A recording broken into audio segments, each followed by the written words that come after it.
So hey guys, welcome to Tuition Wala Foundation. I'm your biology and chemistry educator Anjali. तो आज जो हम एक डिजीज़ के बारे में बात करने जा रहे हैं वो बहुत ही ज़्यादा कॉमन प्रॉब्लम है आजकल के ज़माने में।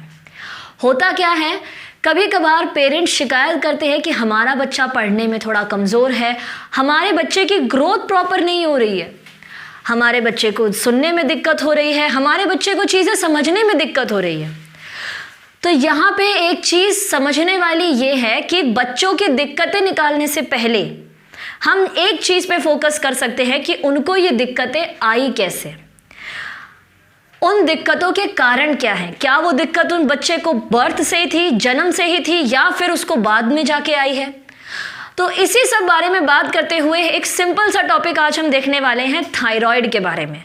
कैसे एक बच्चे की नॉर्मल लाइफ में आने वाली दिक्कतें, समझने में दिक्कत, किसी चीज़ को अंडरस्टैंड करने में प्रॉब्लम हो रही है, किसी चीज़, एक बच्चे की ग्रोथ प्रॉपर नहीं हो रही है, ये जो डे टू डे लाइफ में हमारे बच्चे दिक्कतें फेस करते हैं, तो वो दिक्कतों का थायराइड ग्लैंड एक होता है, उससे क्या रिलेशन है वो आज हम इस वीडियो में देखने वाले हैं। तो without wasting any time let's get started. मैं बात करती हूँ थायराइड ग्लैंड की। तो यहाँ पे मैंने आपको डायग्रामेटिक वे में रिप्रेजेंट करके बताया है कि हमारी बॉडी में थायराइड ग्लैंड इस पोजीशन में लोकेटेड होता है। अगर मैं आपको यहाँ पे बताऊँ तो समवॉट हियर, इस पोजीशन में आपका थायराइड ग्लैंड लोकेटेड होता है आपकी बॉडी में।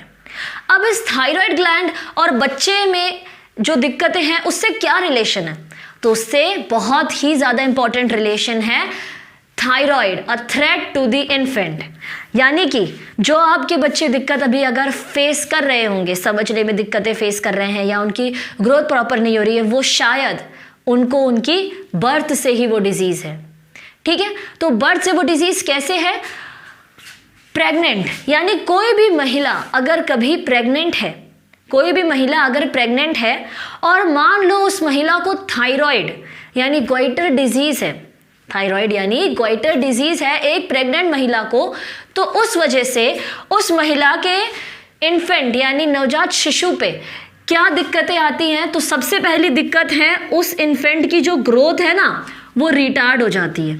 अब अगर ग्रोथ रिटार्ड, इसका मतलब क्या है, उसकी जो हाइट में ग्रोथ हो सकती है, उसकी लंबाई ग्रो हो सकती है, उसके जो नॉर्मल सेल्स हैं उसकी बॉडी में वो ग्रो होते हैं, उनकी जो ग्रोथ है वो रुक जाती है। ठीक है, फीमेल को अगर थायराइड की डिजीज़ है और वो फीमेल प्रेग्नेंट हो जाती है तो आने वाले इन्फेंट यानी नवजात शिशु पे उसकी थायराइड डिजीज़ का क्या दुष्प्रभाव पड़ता है, तो वो ये है कि इन्फेंट्स की जो ग्रोथ है वो रिटार्ड हो जाती है, रुक जाती है। कैसे रुक जाती है कि पैदाइशी पेट में ही इन्फेंट के जो नॉर्मल ऑर्गन्स ग्रो जाने चाहिए थे, जैसे कि थोड़े बहुत लंग्स ग्रो हो जाता है, हार्ट, ये सब ग्रो हो जाने चाहिए इन्फेंट के पेट में ही, बट वो प्रॉपर ग्रो नहीं हो पाते, उनके सेल्स प्रॉपर डिवाइड ही नहीं कर पाते।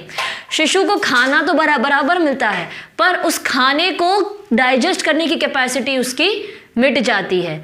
ठीक है, अब दूसरी चीज़ आती है मेंटली रिटार्डेशन, यानी कि मेंटल ग्रोथ भी रुक जाती है। अब मैंने कहा कि ग्रोथ रुक जाती है, ग्रोथ से मेरा मानना है कि हाइट का ही नहीं, ग्रोथ सेल की भी जो ग्रोथ है वो रुक जाती है, सेल की ग्रोथ भी स्टॉप हो जाती है।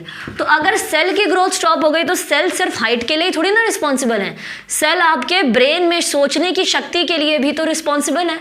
तो अगर आपकी हाइट वाले सेल्स भी नहीं बढ़ रहे हैं तो आपके ब्रेन्स वाले सेल भी नहीं बढ़ेंगे, और अगर आपके दिमाग के जो सेल है वही डिवाइड नहीं करेंगे तो आपकी जो बुद्धि है वो विकसित नहीं होगी। ठीक है, वैसे ही अगर कोई भी प्रेग्नेंट फीमेल को थायराइड डिजीज़ है तो उसके इन्फेंट में मेंटल रिटार्डेशन होती है, यानी कि जो उसके नर्व सेल्स हैं, ब्रेन में मिलने वाले सेल्स, उनमें भी डिवीजन नहीं होता है। उसके मेंटल यानी नर्व सेल्स, ऐसे सेल्स जो आपके दिमाग में प्रेजेंट हो उनको बोलते हैं नर्व सेल्स।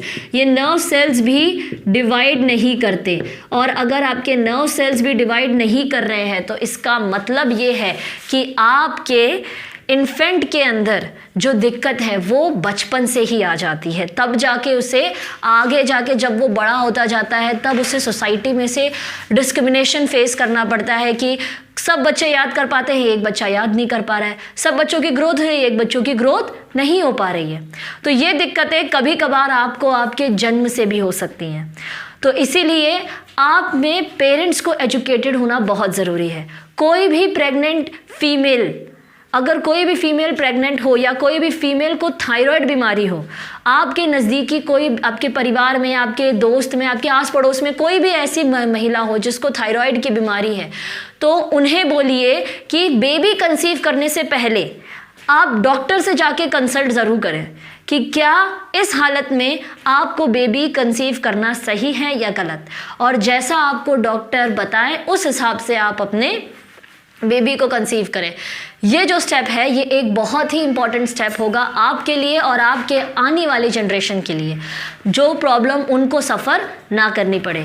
तो अगर आप चाहते हैं कि आपके भी होने वाली जनरेशन ये प्रॉब्लम ना सफ़र करे या किसी और के बच्चे भी ये प्रॉब्लम ना सफ़र करें, तो इस वीडियो को जितने से जितना लाइक करें, सब्सक्राइब करें एंड शेयर करें, and please subscribe to our tuition वाला foundation. Thank you for watching this video.